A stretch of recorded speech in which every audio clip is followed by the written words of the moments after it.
Welcome to the Windy City Bender Podcast with your hosts, Nolly, Poetzy, Jarom, and Tanner. All right, welcome to episode 80 of the Windy City Bender Podcast, presented by us again. Presented by Showtime. Patrick Kane.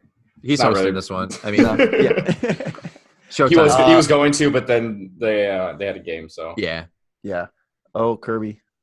This might get a little bit distracting because we're all watching the game as it is going on.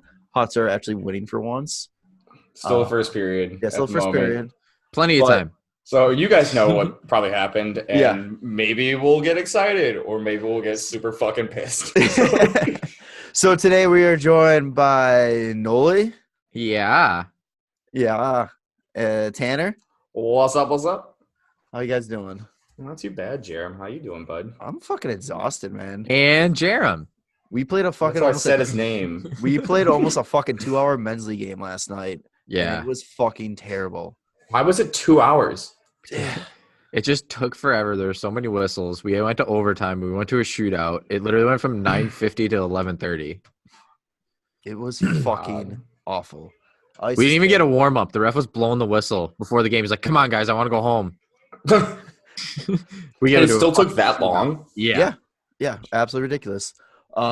So not too much really to talk about Hawks since the last time we recorded, but we do have some Hawks talk.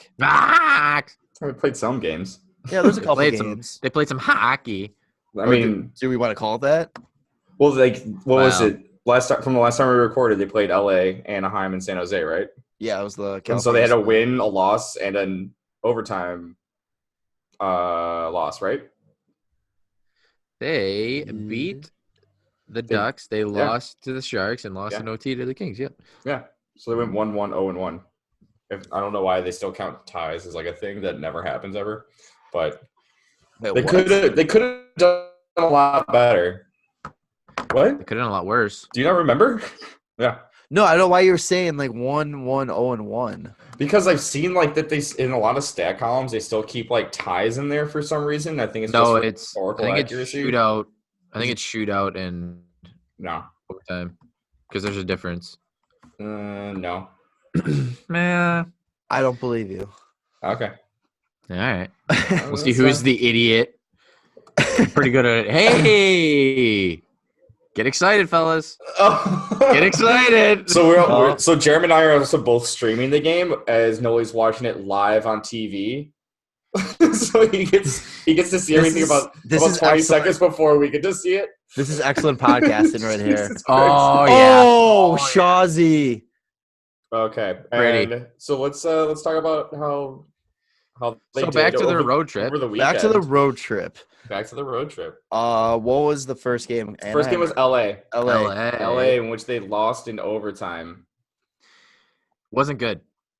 No. Wasn't good. Made a late push like they always do when they're desperate. They actually played good hockey.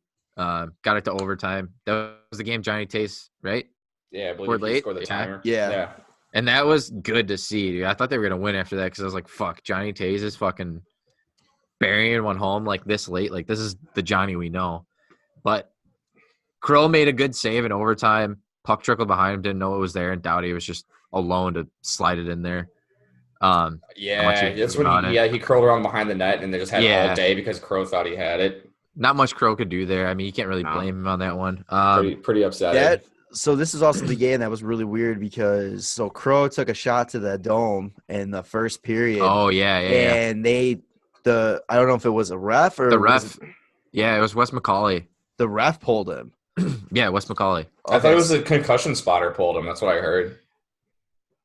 I don't know. I kept hearing that the refs were like, Crow, you got to get off, and then the concussion spotter was like, yeah, he's got to get off.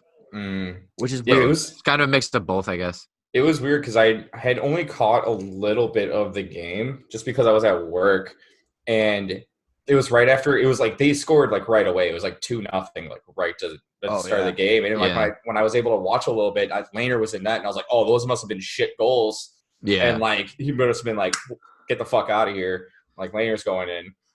And then as I continue watching, Crow comes back. I was like, what? What happened? It was just a whole fucking weird situation, and I was I was a little surprised they did go back to Crow because fucking Lehner was looking good in that like 5 minutes he played. Well, Yeah, Lehner's but been I mean, looking good in like every know. minute he's played. So. He's been great, but it's like it was Crawford's game. You want him. He's healthy. You don't want anybody to be worried about it. You want him to go back in to be confident and know that you have confidence in him. And you're not gonna. If he's okay, he's not gonna not go back in. Do they have confidence in him though? I mean, yeah, he's been playing good. He hasn't been great, but like, it's just he's been playing good. It's just Leonard's been playing better because they're both getting left out to dry, but Leonard's playing better to give them better options to win. Yeah, it's kind of tough because now that we have Leonard and we're like, oh shit, like we have a really good fucking goalie, and we've already had a really good fucking goalie in Crow, but it's like if Crow starts to falter a little bit and Lehner keeps playing good, you're like, wow, Crow looks like garbage. We're not relying a fucking god. Yeah. We're not relying on Cam Ward or Delia or Forsberg, you know? Yeah. So like it's good to have that kind of support where like it's great to have Lehner, but like you still need Crow to play his games. You still need him to like, perform at like a high level like he's used to. But I don't know. It's going to be tough going forward when I feel like I mainly want to see Lehner in the net like all the time. Yeah, I love Crow, but like the way Leonard's playing, it's just so much fun to watch him, and I feel like they do have a better chance at winning every night when he's so zoned in. It's some of the saves that he's made. I mean, we can talk about that in the next game, like or the next game that they had, like Anaheim and like San Jose. When they went on to Anaheim, they actually looked like a hockey team, and they looked like everybody expected them to. And Leonard was at his best. Here's a question though: at what point do they need to like stop trying to like split up the games evenly between these two guys? Like, at what point do they just say, "Okay, Leonard, you're our number one"? I don't think actually. All right, go ahead. I was gonna say, I think when the team actually like starts to fucking produce, like it's been so inconsistent. No matter who's in net, that you can't. I mean, you can't say one's number one over the other one just because the team's not playing better than anybody else with them in front. I don't know. I don't think right now it's going to. If anything, it's not gonna go full like 80-20. It's gonna be like 60-40. Like it's not gonna be. Yeah. It's definitely 1A, 1B. It's not absolutely one's a starter. It's if there's like how they just had it, where it was like a 3 games within 4 days kind of a thing. Yeah. They just went with the hot hand on the third game, you know. And like I just from like experience, like growing up too, when you have like I was playing goalie and another kid was playing goalie, and like if I was better, but they had the team sometimes just had better games, knowing that they had to play more sound defensively with a worse goalie in net. And sometimes that just works out better. And it's like, okay, well, I guess I'm not playing this next game because the team just looked fucking sick while this other kid was in net. And like he had like no shots against. It's like, okay, well, go for it. Yeah, and not only that, but it's like, I mean, you have a good goalie and then you have another guy trying to take your position. Like right now, there's not a starter. They're both playing for their starter role. Like they're just going to push each other. So, I mean, you're just going to end up with great goaltending with whoever's in net. Hopefully, I mean, that's kind of what the plan would be. But it probably wouldn't be until like if this team actually looks like they're going to be contending for a playoff spot that you probably wouldn't really push going for one guy. No, probably not till like February.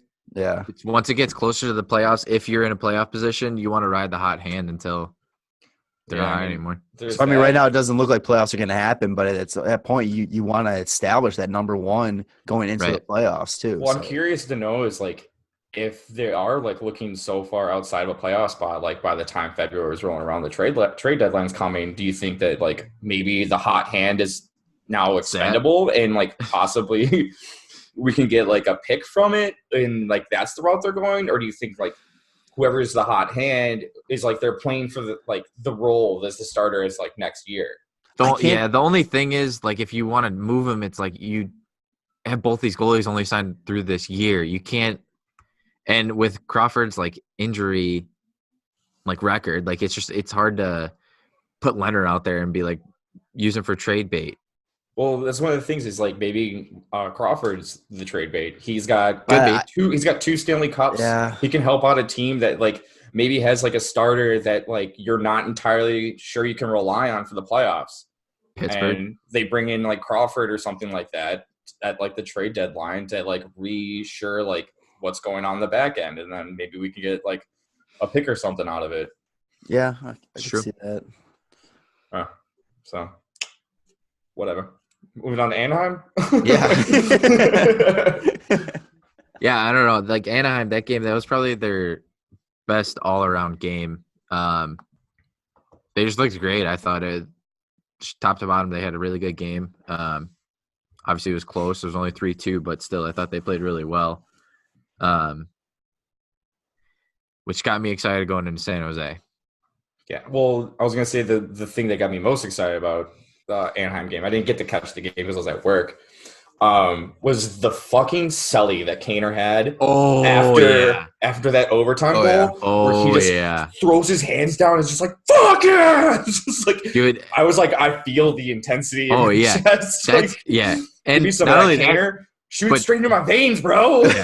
Johnny Taves had a great play to set up Kaner on that. And like back-to-back games, you see Taves late in the game doing something like that. You're like, oh, dude, they're feeling it now. Like, let's go.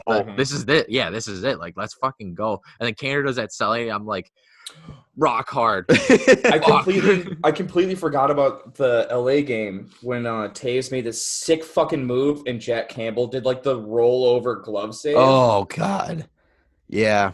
I was like, oh my God, Taves, he's cured. And then he's just like, no. No. Oh, man. But yeah, so. Fucking goal is got to be so dramatic. So fucking great. And like, that's like the buildup. I was like, okay, cool. The ship's turning around. We're on our way fucking up. Like, vintage let's fucking days. go. San Jose, you suck. You're in last fucking place. Like, you ain't got shit. Let's fucking do it. Complete this road trip and actually walk away with 5 points. Like, that'd be fucking awesome. I don't know why I keep getting my hopes up, especially when they play shitty teams. Yeah. Because those are the games that they just play horrible. I mean, they went out and played San Jose, like you said, one of the worst teams in the Western Conference right now, one of the worst teams in the NHL right now. Terrible goaltending. Defense has been horrific for them, and they can't fucking get a goal. They had, 8 shots through the first half of the game? 2 periods. Yeah. Like, that is 3 shots in the first. I fucking swear to God, they had 8 shots in 2 periods and 17 total attempts. Yeah, and it's like, that's embarrassing. Like, at that point, you get 8 shots in 40 minutes of play. That's fucking embarrassing. You want to swap the lines around like fucking every other second, but you want to stick to a game plan that doesn't fucking go anywhere. Yeah. With this chip and fucking chase, it's literally just chip and fucking run out of the zone because they're already on the way out. That's the thing. Like, with this group, when they were with Quenneville, you never saw them dump and chase because they're not a dump and chase team. You got guys like Kane who can enter the zone, no problem, walking around, like, keep that puck close to him and just dance with it. Why are you having him dump the puck in? He's not going to win board battles. Like, these guys don't do that kind of stuff. You got to realize what kind of players these are. None of these guys are winning races to the pucks in the corners. So realize that they can just enter the zone, no problem. Even if they do go to a race in the corner, they're not bodying up Brent fucking Burns or like Mark-Edward Vlasic. Like, those guys are massive, right? Like, and they're not going to win a battle against them most of the time either. Not saying like they can't, but it's just like that's just the type of players that they are. This is a finesse team. Like, exactly. Oh, you know what we forgot to mention in the Anaheim game? Boquist. Oh, yeah. I was thinking about like all of our defensemen. And I was like, who's big on this team? And I was just like, oh, Boquist. I forgot about him. Like, you mean Bar Downquist? Barinquist? And how about the the experienced vet, the experienced vet, Kirby Doc picking that puck up and making sure that he gets what a fucking move. What a guy. Honestly, like, that just showed, like, every like interview that I've heard from him, like, and watching him play, like, that just shows what kind of guy he's going to be. Like, he's like a 10-year veteran already. Yeah, like, 100%. I love it. But back to San Jose, though. So, one thing I can't fucking stand, we talk about it all the time, that stupid drop back entry. Yeah. What is that? In the power play. I can't stand it. I can't fucking stand it. We're exiting the zone, but let's drop it back to the fucking, like, right between the dots. And then get all 9 guys. Yeah. Right on the blue line and then try to get it past them. It's fucking stupid. The the Sharks knew it was coming because everybody knows it's coming. Yeah. There was times where Keith or Boquist, both of them, got to center ice and still turned around and threw it back when there was a guy behind them and they had nobody in front of them. Read the fucking play. They honestly, go enter the zone. The teams jump the pass. Like, they're standing right in front of the person that's going to make that pass, and then they just skate past them knowing that the pass is going behind them. Like, yeah, what don't even try to fuck? body him or nothing. They just go for it. It's fucking you're already ridiculous. past them, and now you're turning around to make this dumb fucking pass when you have all this fucking space in front of you. Literally, the smartest play that they could do right now is set that whole play up and then just fake the drop pass, let the guy go past, and then just keep going forward because it's gonna work. There's no options. There's no options out of this fucking play. It's literally one set play, one set way, and no options. This is how it's done. You do it that way, you're not on the power play. Like, it's fucking ridiculous. It's just so stupid. It's just a wasted time. You're getting all the way to center, and then you're dropping all the way back to the top of the circle in your own zone. Like, why does the point of that? I don't know if you guys noticed in the Sharks game, though. Ended up being the game winner. Duncan Keith. In the corner. Yep. Blinding throws it right towards the slot. Yep. Sharks guy grabs it, goes behind the net. Keith tries to body him, completely misses. And then it's just trailing him. And Thomas Hurdle just spin shot, and it went in. Right around Keith. Like, yeah. So frustrating. And but, I'm still going online and hearing about how amazing Keith is and how he's having such a great season. It's funny, though, because, like, we must not be watching the same hockey. Like, we must not. But it's funny because, like, I was watching it on TV and, Foley never said nothing negative about Keith. And my mom was listening to it on the radio, and she said, "Oh, man, how bad was that play by Keith?" And I was like, "It was pretty bad. How'd you hear about it?" She's like, "Troy Murray ripped into him." And I was like, "Really?" And she's like, "Yeah, Murray said it was a terrible play, and it was, like, embarrassing and stuff." And I was like, good. Shit. Yeah, he needs to be called out for his shit more. He needs to. It's just bad. I don't know what these, like, fucking, like, 3-time Stanley Cup, two-time, like, Norris Trophy winner shaders are that everybody's fucking wearing. But I don't get it. Buy me a fucking pair because I would love to watch. Yeah, I would love to see him as an amazing defenseman. Like, we said this before, and I'll say it again. Like, the crazy thing is, I don't fucking hate Duncan Keith. I don't either. I hate all the praise he gets, and I hate, like, how amazing everybody thinks he is. And it's just like, take your head out of your ass and watch what watch what we're fucking talking about. Like, He's turning over the puck nonstop. He shoots it right into fucking people's shin guards all the time. Every single time. And yet he's talk still, about like, not on winning the board main battles. fucking power play in some time. Like, I don't know, but their lines are always jumbled up. Like, he's been on the main power play or he's been on the second line power play. And then it's just like, okay, you're fucking throwing into people's shin pads. And now it's like a fucking odd man break on like a fucking power play. Like, yeah. And I mean, talk about not winning board battles. He loses every race to the puck in the defensive zone.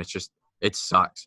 And like you said, like, if people didn't praise him so much, I wouldn't be ragging on him so much. It's just that people are just like, "Oh my God, he's the greatest." Like, he's not. We say that. Watch him. I think we legitimately say this like every episode. It's like the main issue. It's just that they when they praise him, all they do is talk about what he's done. They never, they never show anything negative. And that's their excuse. That's their excuse why. And there's like, oh, yeah, well, he's so great. Well, why? Well, he's won the Norris Trophy. He's won this, blah, blah, blah. Well, it's like, great. Cool, he won it. What has he done now? Like, what have you done for me lately? Yeah, exactly. Fucking, and we talk about every episode because we get to see more games. And it's the same shit every single time. And then we still see all the same. Oh my God, Duncan Keith is so fucking good shit. They're just like, what are you talking? Like, are you not watching a game? Yeah. Like, I get it. He eats a lot of minutes, and that's plenty of opportunity to, like, fuck up. And boy, does he fuck up, though. And, like, anybody else in that kind of position, if they fucked up that much, they would just be no longer getting those minutes. Yeah. Everybody's going off of what he once was and not what he is. And he's still a good player, but I don't think he needs to be leading the team in fucking minutes. He's like he's like a last like bottom like 4, 5, 6 player defenseman, I think, right now. I think he's not. I don't think he's a top. He's definitely not the top pair. He needs, and it sucks because you can't justify put him down to that lower pair. Maybe he just needs like an adjustment in play style. Like, he's trying too much to play like how he used to play, and he doesn't have the step or the amount of time that he needs anymore. Yeah. Like, he needs to adjust and become more defensive. And then I guarantee he'd be a very valuable player, like, still. Like, he's not a bad player. It's just he can't do what he used to do. No, he's not as good as he once was. But that's fine. Like, he's been fantastic. Yeah. We got But- 3 cups, Yeah. It's like He's got, like, 2 gold medals, 2 Norris trophies, a Conn Smythe, fucking, I don't know, like 3 kids. 2 kids. a lot of I fake wish I could teeth. be Duncan Keith. Just fucking hate everybody so much. Man, so what's up? So it's all. So the road trip was really pretty much all like what we're used to. Inconsistency. It was It's fucking 1 step forward, 2 steps back. yeah. Yeah. I think Kane actually said that too in one of the interviews after the road trip. It's just like we said, it's just you watch him against Anaheim and you get excited, and then you watch him against San Jose and it's like, what the fuck? Yeah, they lost in overtime to LA, who's not good. They Yeah. they won in overtime against Anaheim, who's literally in a playoff spot. We're not even like a quarter way into the season, but like they're winning games. Right. And then you lose to San Jose, who was dead last in the Western Conference. Yeah. Just what? So, but in like they're up- the games were completely different in play style too, because the lines are always changed, and you just never know what you're fucking gonna get. Yeah. that's what's so frustrating too. It's just like, I mean, I get you need to like change. Sometimes you need to change it up. You need to switch up the lines to get something new going. But fuck, I can't even keep track of who's on whose line anymore, just because Colleton keeps jumbling them up so much. Well, so we were talking like when we were waiting for you to come on, we're watching, and Tanner's like, "What's the lines today?" And I'm like, "I fucking have no idea." Like, I know Smith's in. Ask me against in Kulich, 5 but- minutes. Yeah. Yeah, I mean, it doesn't matter. It's gonna be different for the second period, probably. Even though It's like, it they're just up 2 doesn't- goals. They don't get the chance to even see if these lines can work. Hey, it's funny It's too like- how he put Kane with Stroman to bring in. They scored again today. It's like Yeah. maybe that's like your best line or something. Weird. It's weird. Offensively, It's not like we've yeah. been. Yeah, it's not like we've been preaching that. Oof. Well, whatever. What do we know? I We've mean, just had a couple Stanley Cup champions on our podcast. Whatever. in a dream world, I would love to see Doc on the first line with Taves and Saad, and just mold him into a 2-way player like that. Would be sick. Yeah. But I mean, he's already doing pretty Nylander good up at there, it, I'm but- cool with it.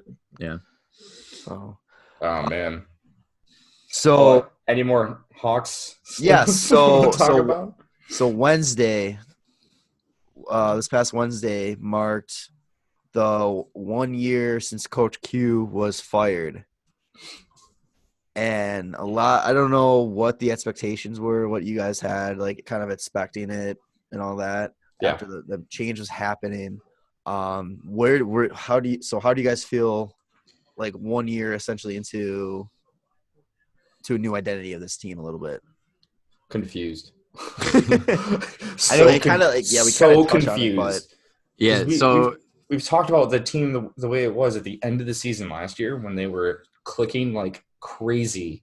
They were Yep. scoring goals nonstop. Sure, they're getting scored on, but fuck, what an exciting team to watch. hey, it works for the Leafs. You can outscore your opponents. Yeah. And there's so many games this season that have just been so unbearable to watch that Yep. it's like I don't even know if I want to watch the next game. There's a couple of games where it's just like it's not even fun to watch them at times. Oh Yeah. my god, that Nashville game, I wanted to cry. Oh yeah. That was so bad. Yeah, but it was like at the beginning when they first got fired, I was like I was fine with it because I thought it was time for a switch. Obviously, we talked about it at the time. Yeah. writing was We knew it was going to be a while for Colleton to actually get a hold of the team.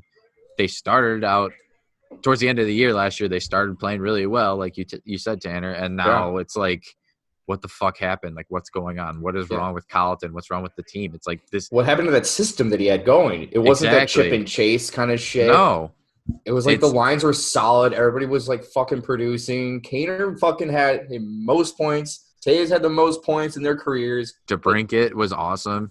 Was it just the players were like, I don't know. are they not buying in anymore? Because like it doesn't seem like it's the same type of like system that they're working that they did last year. Like Right. I haven't listened to any like really post game like conferences and stuff with the players. Do you guys get the sense at all that they're getting frustrated with Colleton? Or is it more like on the team in general? I kind of saw something about Duncan Keith talking about it on like the radio, where he was saying that like when Coach Q was there, like they had options and they had a little bit of free reign to do what they could do because he knew they were skilled players. And like I was saying before, when we were talking about that power play breakout, it's like there is one set play. There's one thing you need to do, and you got to do it the JC way. And there's no options out of that. Right. And it's like, okay, and you saw, and like we saw it last game. I'm gonna fucking say this over and over again. How many times did they try and do this dump and chase shit? Yeah. And it was really bad last game. Like out of all the games, my God. last game was really, really bad. I saw a stat that said that they only got to the puck or won the puck like 17% of the times that they that they dump and chase, like were chasing it that game. And when they decided to carry the puck in, they were able to get and gain possession and hold it 70% of the times. Jesus. And yet they dump and chased it at least 30 plus times and only carried it in 10. And I was just like, how does that, and like, how do you not just go, oh, maybe we should switch up the strategy a bit instead of just like switching the lines up, because it's the lines issue that's the reason why it's not fucking working out. Right. But I mean, it kind of goal. That's no goal. It's got to be no goal. So yeah, Vancouver just scored. That's the fucking goal, dude. I mean, you can't hump it in. His leg was literally kicking it. Like I know. But not even. No, it was redirecting it. But I mean, when you compare Colleton to Q, it's just, I think that's just like being a veteran coach. Like Q knows. Actually, that might have hit his stick. Yeah, that hit his stick and went in. Should call the interference right there. Yeah. So, but no, like podcasting, distractions. Q, Q knows. Like he's one of the best player coaches there is. Like he knows when to give the guys rest. He knows when to push them more. He knows like to let them be in the locker room because they're gonna like govern themselves. Basically, they're gonna take care of each other. Like he lets them be, but when he needs to, he takes over. And I don't think Colleton has realized that yet as like a newer coach. Yeah. And not to mention he's young. He's the same age as Seabrook, like we said, and everybody says. But it's like he wants to establish his dominance. Yeah. But by doing that, he's not being a good player coach, and he's not letting them be free. Like a guy like Patrick Kane, you can't put him in a system. You let that fucking guy just go do whatever the hell he wants. Let one of the best player, like American-born player of all time, fucking do what he wants. Yeah. It's kind I of don't like, care what anybody else on the team says. Hey, Kane, you want to go sit out there for a half hour? Go ahead, bud. Fucking go make some magic happen. Please, Showtime. Show me what the Showtime is. It's kind sponsored of like, by our podcast today. Showtime. You're literally bringing it up like where he's young. He's literally the same age as Seabrook. Right. It's like he's new. He's like in a position of power. It's kind of like him. It feels a lot like it's like, oh, we're doing it my way. And then like if somebody suggests something, it's like, no, I'm not going to do that. Like, it's like, we're doing it my way. If you don't want to do it, I'm going to take my ball and go home. Like, yeah. It's my ball. We play whatever game I want. When you say it like that though, too, it's like, I almost kind of wonder because I always kind of felt because this is Bowman's first head coach. This is his pick.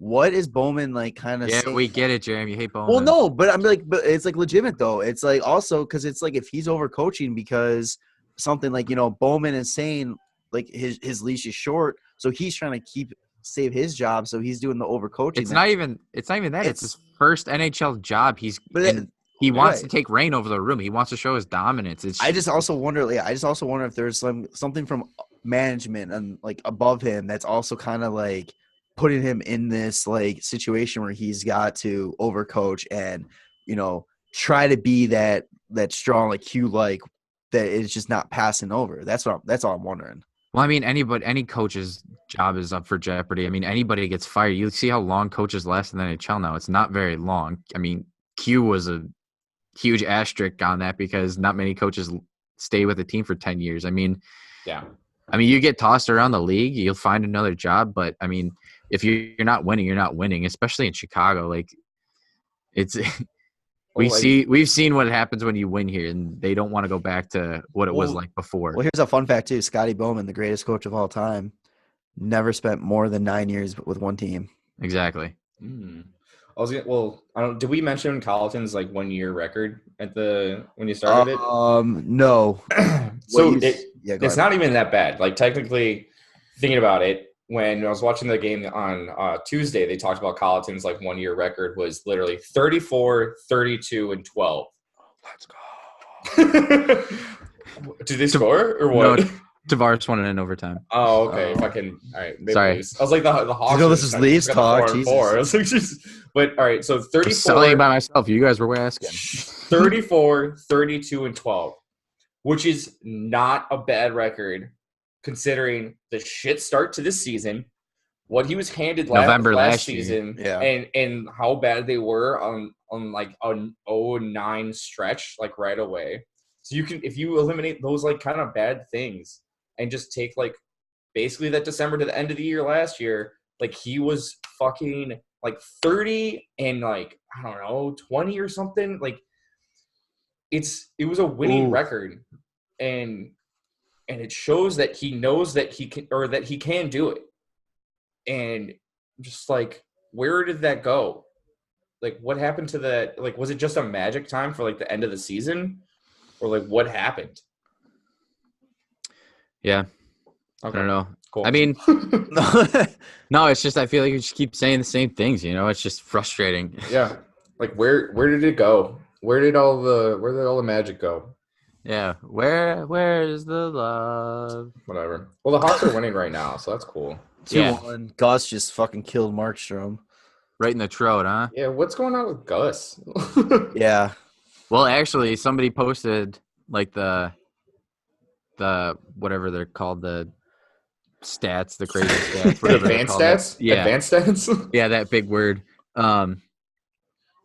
Somebody posted that, and it showed that Gus is actually the best defenseman on the Hawks right now. Oh yeah, really? Yeah, and yeah, it's kind of funny because everybody's just ripping him apart. Like, but then again, isn't everybody just ripping him apart because of his offense? He's not putting up the numbers that he did last year. Exactly. Could be. No, you never know. Like, I still believe that this team has every like possibility to get back to what they were last season at the end of the year. Like, I don't see how Kaner could be less than a point per game player. Even put up 4 in the last 3, and then he just put up another one tonight. Yeah, like you have that much of a talent on the team. Like he's going to produce.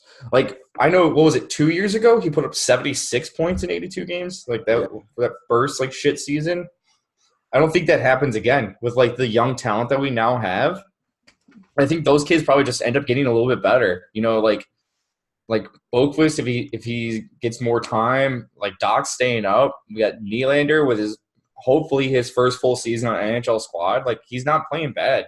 He's got like 7 points. He's like tied for like third or probably fourth now because I think Strome got a point. But they're trying. It's kind of like an odd season where they're doing this switch from like relying on the older guys and trying to get it more on the younger guys now. Yeah. And I think that's the problem, and that's the struggle that they're having right now is that switch. Like we're seeing it, and it looks like shit. And I don't know, maybe at some point it fucking completes the switch and it shit works. Like that'd be good. Well, we're coming up on, it's November, coming up on Thanksgiving. Yeah. What is it? 75% of the teams in the playoffs at Thanksgiving make it. I think this might be a weird year where that stat gets busted. Yeah. But oh, dude, fuck that stat. Every stat in sports has been fucked in the last like 2 or 3 years. Like with fucking St. Louis last year, and then you talk about the World Series. No World Series has ever had the first 6 games go to the road team, so they're like, fuck it, let's make it 7. Like, yeah. Like it's firsts like are just happening all the time, and it's just anything can fucking happen. I know it's just baseball. It was just rant stat I saw. The last 6 World Series champions have come from each division champion. Oh, really? So every division champion has won the World Series in the last 6 years. It went like AL. It went like I think it went NL West, then Is that like AL starting with Central. like the Giants? Yeah, the Giants, Okay. Indians, or no, the No, not the Royals, Indians. Royals, Yep. Cubs, Yep. then Astros, Red Sox, Sox, and then Nationals. Nationals. That's fucking Jesus. crazy. That's pretty wild. cool. Yeah. What was there was another the other first that was both 8 seeds beat the 1 seeds in the Stanley Cup playoffs, the first round, which has never happened before. It's just like so you always expect the unexpected now because fuck it. All 4 division winners in the playoffs last year got knocked out first round. Yeah. That's true. So all the wild cards move on. Yeah. Mm-hmm. Dude, I love hockey. Hockey's so Let's play hockey. That's fucking great. Anything else from Hawks? Now, let's move on. Let's go. I think we've been talking a lot. I feel like this has been so much. It's just like so like. Yeah, we don't really have much to talk about on the So we had 3 games to talk about. Let's just leave this here. Man, what a deep dive. We'll just do the weekly check. Are you guys ready to throw the towel in, or you guys still believe that this team can make the playoffs?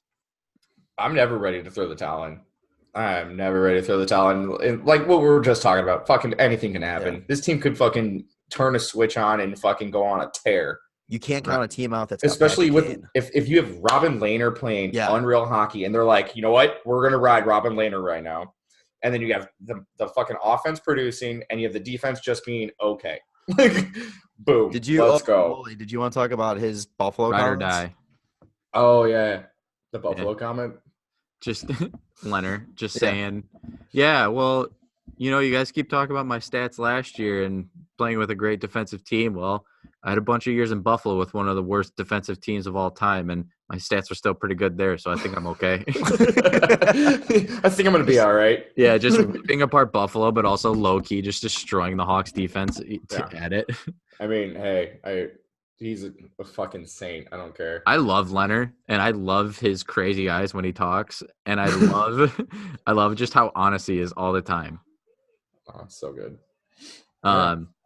Ride or die, baby. I'm all in still. Oh yeah, hell yeah. Yeah, I mean, you called wild card before the season started, so wild cards. I mean, if we're looking at the points of like the standings right now, it's still like I said way earlier. It's not even a quarter of the way into the season.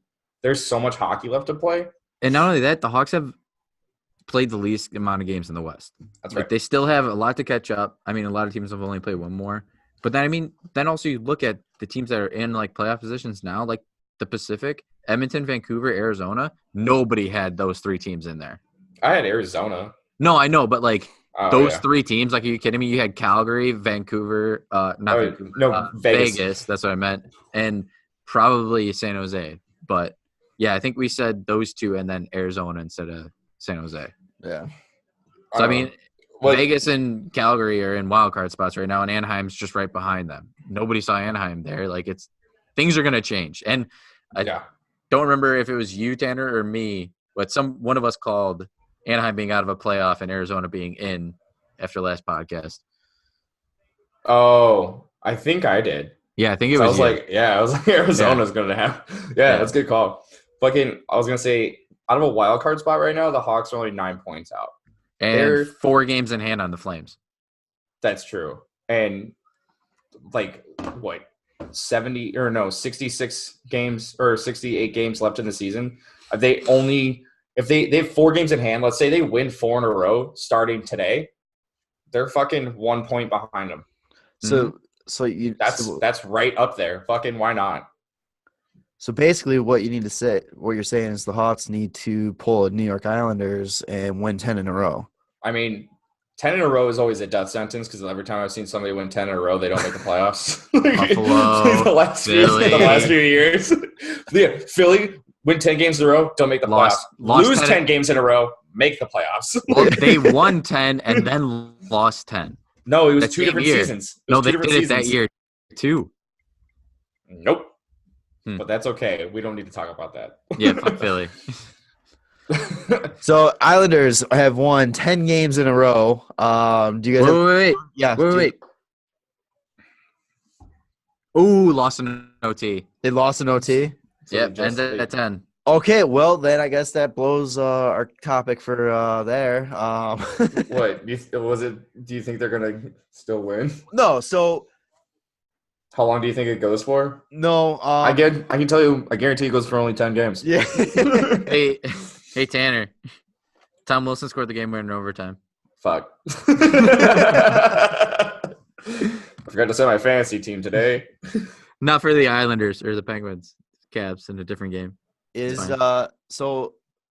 What do you guys? Can we just say that Barry Trotz is arguably the best coach in the NHL? That's what I was trying to get at. Oh, yeah. Like, Because I mean, like he takes a team like the Islanders last year, who went from the most goals against to the least goals against after losing John Tavares. Yep. They gained Robin Lehner. Yeah, but like at the time, Leonard wasn't like he was an established goaltender, but he wasn't anything great. He had decent stats, like you heard from him in Buffalo. Yep. But like it wasn't anything special. And then you had Thomas Greiss, who's also not that great of a goaltender, it seemed like, and their D-core, who could be good, that wasn't great the year before. And then he just turned that whole team around. He got them into the playoffs, won the first round, swept the first round, and then look at what they just did this year so far. They just won 10 in a row, and they're I think Greiss and Varlamov both have 180 goals against and like a 930 save percentage each. Like they're right around that mark, both of them. That guy, like, that's that guy. Yeah. Well, I've been trying to maybe thinking about picking one of them up, but whatever, But no, I mean, like, and look what he did to Ovi and the Caps. Like he finally busted their hump. Like he's just, how do you not say he's one of the best coaches in the NHL? He's easily the most underrated coach. 100%. He plays systems and he gets teams to play so defensively and pick their spots offensively. There's no reason why this Islanders team should be doing as well as they have the past 2 years. That was one of the things that when he went to coach the Capitals, he turned Ovi from a minus 30 player to like basically even. Well, and then that kind of goes to what Ovi said going into the Toronto game about how do you want to score goals for yourself or do you want to play as a team and win the Stanley Cup? That's kind of the mindset that Trotz put into his head. Yeah. So it's fucking like he's such a good coach. Yeah. Would love a little Barry Trotz on the Blackhawks. Oh yeah. I think Nashville would fucking shit their pants if Barry right. Trotz was on. If Leonard and Trotz are back together. You like Seabrook just becomes a brick wall somehow. Duncan Keith fucking plays like the greatest defense he's ever played. Boakfist goes from offensive defenseman to defensive defenseman, leads the league in hits. Like fuck. Just turns it into the next Victor Hedman. Oh yeah, nice little Swede. That'd be good. Gus turns into like a little Roman Yossi. That'd be sick. Yeah, I think we can steal him. I mean, no matter what you bring to me, Jarom, I'm bringing us back to the Hawks. So no, I think it's hilarious. What's the next NHL talk? So, there was a player confidential poll. It was 50 players though, so yeah, right. So, I mean, I was gonna say that, but okay. Tanner, I mean, you paused. I'm stat guy. Don't worry about it. So they asked them just different questions to 50 players throughout the league. I think each team was represented by these questions, blah, blah, blah, all that good stuff. So the first question on the list was, which team has the worst visiting locker room? This is by ESPN, by the way. Yeah. I think we all said was going to be Philly. I said right? I thought it would be said Boston. Yeah. Just because I knew after the Hawks won, they all complained about it, how shitty it was and how small it is. And like just reading some of the like stuff that they say about it, it's hilarious. And it's like somebody even in that article was like, I'm pretty sure they do it on purpose just to mess with you. Yeah. It's such a fucking Boston thing to do. Yeah, exactly. Didn't Bickle say that? They're like, yeah, well, it was a piece of shit. So we just fucking went all out. Yeah, we just fucked it up. Yeah. No, that was about the 2015 championship when they were at home and they knew that they were getting new locker rooms, so they just destroyed the place. Said that, the Boston one too. Oh, so anyway, 42% of the players asked said the Washington Capitals locker room was the worst, followed by Boston, Carolina, the Islanders, and the Panthers. Washington's showers are so bad; they're like a prison shower. There's a pole in the middle, then you just spews out that comes out of one pole. Not that I care if anyone is showering next to me, but it's just a really weird setup. I played at some rinks like that where it's like a Yeah, but Yeah. you weren't in the show. yeah, okay. Yeah. You don't know that for sure. But it's no, those are weird showers though. Like it's one pole that has like 4 shower heads spinning in each direction, and it's like you press the button. Romeoville has that. Yeah, that's what it is. It's Romeoville. It's fucking weird. So okay. The next one was which team has the best visiting locker room? Do you guys know it? I don't remember. I don't remember. Yeah. It was Montreal, wasn't it? No. Fuck. Edmonton Oilers took 40%. Oh yeah. Vegas took 28%. Detroit took 20%. Minnesota 12%. I would that makes sense for Detroit and Vegas. Those rinks are so new. So is Oilers. Well, I mean, it just right. makes sense Yeah. on why Edmonton gets shit on at home all the time. Yeah. Visiting locker room, they just feel so good. Yeah, because they said they that love Edmonton is like a penthouse. There's so much space. Yeah. The visiting locker room. They got it so opposite. Yeah. Like, don't make them feel comfortable, please. Here's the best comment here. The visiting locker room is the best thing about going to Edmonton. Yeah. The next question was, would you play for Seattle in year 1? Yeah, there's like a ton of players that said they would. It was a 60-40 Well, I mean, I think split. Vegas had high influence on that. Yeah. Oh, God, yeah. He says the success of Whoa, Vegas, whoa. of Sucking Vegas sex, huh? definitely opened guys' minds up to a little bit more. Because I probably like playing there, but I wouldn't want my team giving me up. Yeah, that's a cop out, even though his name's not in there. Yeah, he goes, the team would probably the travel would probably suck, but other than that, it would be sick. Another one was, would you feel comfortable appearing in a national ad campaign for, say, Nike or Gatorade, or do you feel that would be too much of a distraction to your team? 64% said yes, 36% said no. The one on that, like, people are like ripping into that, like, oh, I hate hockey culture. Oh, these people are so blah blah blah. It's like people just don't want to do that stuff. Like people, like some people just aren't comfortable doing it, and some people like just want to play hockey and like maybe like interact with fans, but like they don't want to just be out there all the time. Like a guy like Dustin Byfuglien, I guarantee you he's not going to do that kind of stuff because he'd rather just be sitting at home with his family or with his teammates relaxing than go and doing a photo shoot or something. I think part of it too is like a lot of these players know that there's like a very small group of like superstar players, and I doubt like this poll of 50 is going to really take into like the superstar players. They're probably more like role players that are in the NHL, and if they're like, oh, what if like you got an ad campaign with Nike? They'd probably be like, why the fuck would Nike give me an ad campaign? Right, yeah. That would be I would get chirped so hard for having a Nike ad campaign being on the fourth line of fucking Ottawa. The comments also were saying though that they wouldn't be angry if players did it too, because I mean that's the thing though. It's like it's for not how little these guys get paid. I mean, they get paid a lot, but they're like the most like underpaid sport out of the big four. It's like, that extra money, why not go for it if you get the opportunity, Well, it's they made it seem like, oh, are you going to be a distraction if you do this? It's like, no, nobody gives a shit. It's just none of us really want to do it.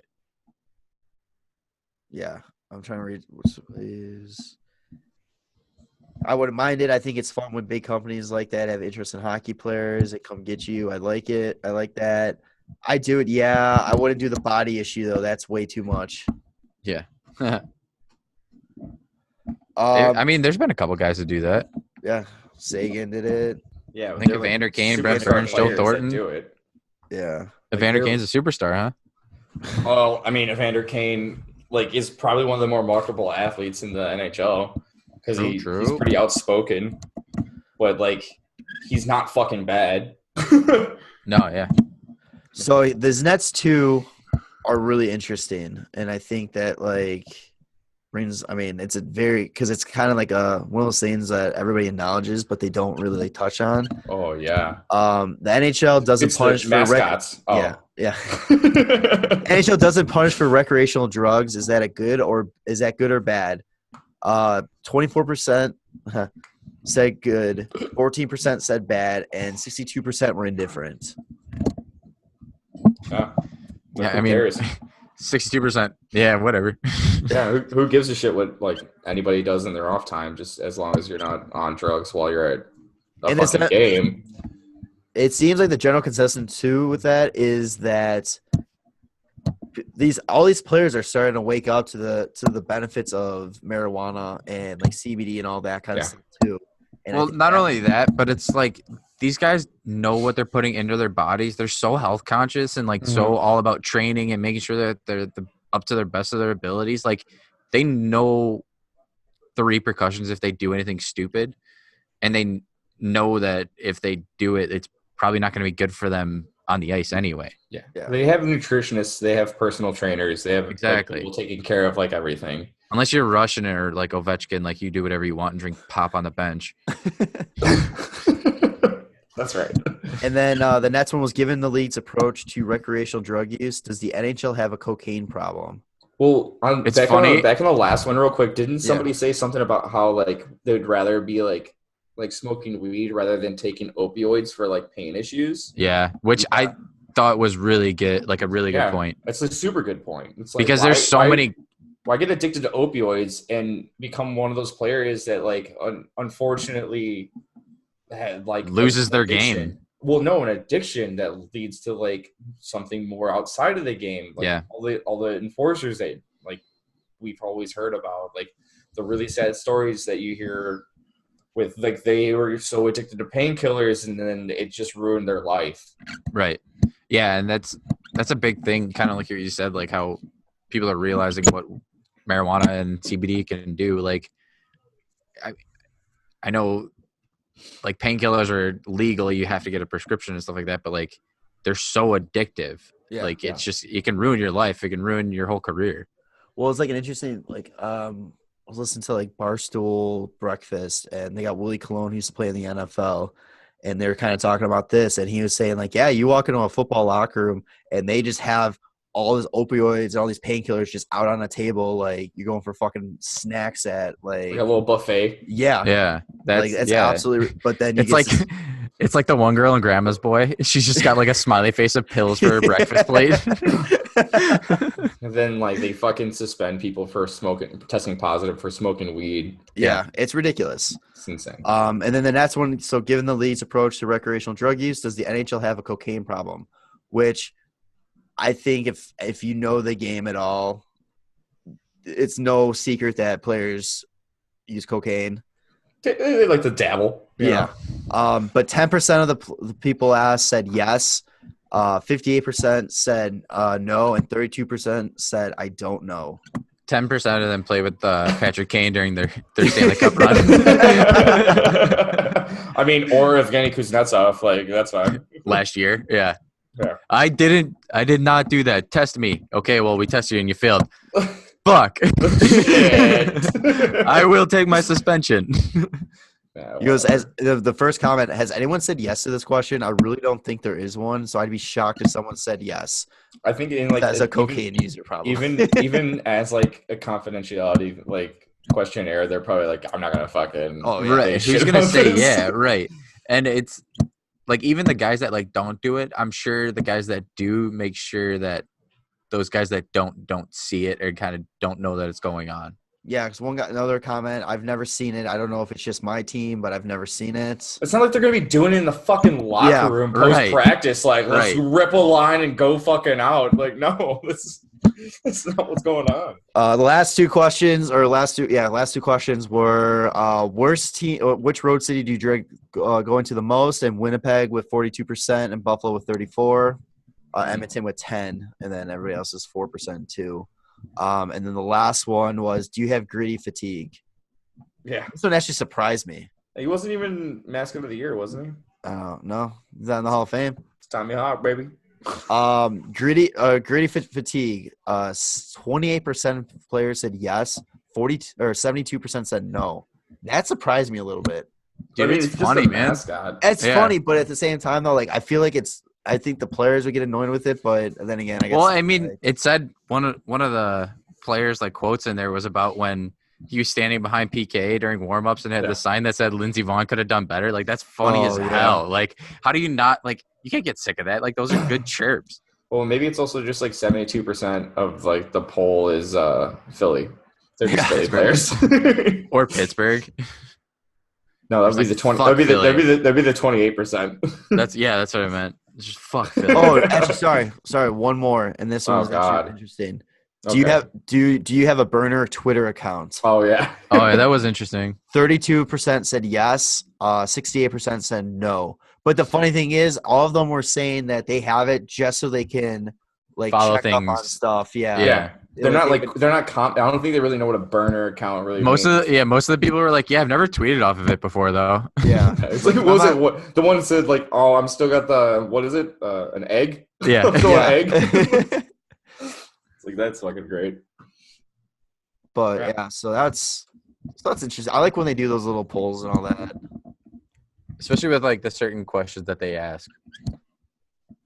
Yeah, I mean they're asking some good ones this year. I mean, I would love to hear like the opposite of some of those. Like, what's the best like place to play at? Like, Yeah. I'm sure there'd be a lot of Chicago answers or Montreal. I'm pretty sure is a lot. Chicago, Montreal, Boston, Nashville. Nashville, Vegas. Vegas probably would be a big one. Vegas. Yeah. That's right. I forgot about that. I wonder how high Vancouver would be because I hear it's just like fucking beautiful and so nice. I'm sure, dude. Everything, yeah. The only bad thing I hear about Vancouver is just it's so expensive. Yeah, but I mean, you're just Yeah. visiting. So Well, yeah, that's like that's the Also, only, you're an NHL player who makes like millions of dollars. Like, who gives a shit? I'm not Yeah. talking NHL players when I hear this though. Yeah, I know, but right? we're talking NHL players. Bro, we talk to NHL players all the time. What are you talking about? Yeah, remember Dave Bolin, We got Yeah. a podcast. Brian Bickle, and Brandon Brent Bullock. Sopel, and Brandon I know. Bollig, and Yeah. But Yeah. Stanley Cups, baby. maybe, yeah. So that was episode. Unless we got anything else. No. Muzzies for days. Tanner, where's your muzzy? It's still attached to the beard. Let's go. Maybe you'll get Okay. more tips if you just have a muzzy. Okay. Whatever you say, boss. If I can rock this pathetic thing, you can fucking rock. The lighting, like I know no one can see it when they're listening to this, but if you're watching the YouTube video, the lighting on the right side of your face makes it look like you only have half of a Yeah. mustache. So there is It's like like cut off like right here. No, it's so good. Well, I should have been talking like this the entire time. Now. Yeah, that's creepy as shit, though. Yeah. Yeah. So the Hawks are still winning 2-1. You know, second period's almost over. So I guess we'll just figure out how this game is. So stay tuned. We'll just not talk and we'll just pay attention to this game. Just fast forward All right. about 45 minutes. That would be the worst fucking thing. All right, so that was episode 80. Antoine Vermette. Okay, yeah, there you go. Antoine Boom. Yeah, buddy. Scored some big goals in 2015. won some big face-offs too. One of the best trade deadline pickups, Oh, yeah. probably. Was it like him and Houndzeus? Yeah. Yeah. And Timo Timonen? boy. Timo. Yes. Mostly thank you, Arizona, but All right. Oh guys. no, and also thanks Kane's collarbone. Yeah. oh Showtime, baby. Yeah, that's right. Wait, was that 2015? Yeah. dog. Oh, so that was against Tampa? Yeah. dog. Or was it? Yeah, so Tampa's the reason we got. Oh, I never realized that. Oh, that's fun. All right. Well, All right, for Nolly, Tanner, Jarom, and the spirit of Poets. We'll see. Showtime. showtime, baby. Heartbreaker. All right. Bye. We'll see Love you ya. next time. Follow the boys on Twitter at WCBPodcast, on Instagram at WCBPodcast, and like them on Facebook, the Windy City Benders Podcast.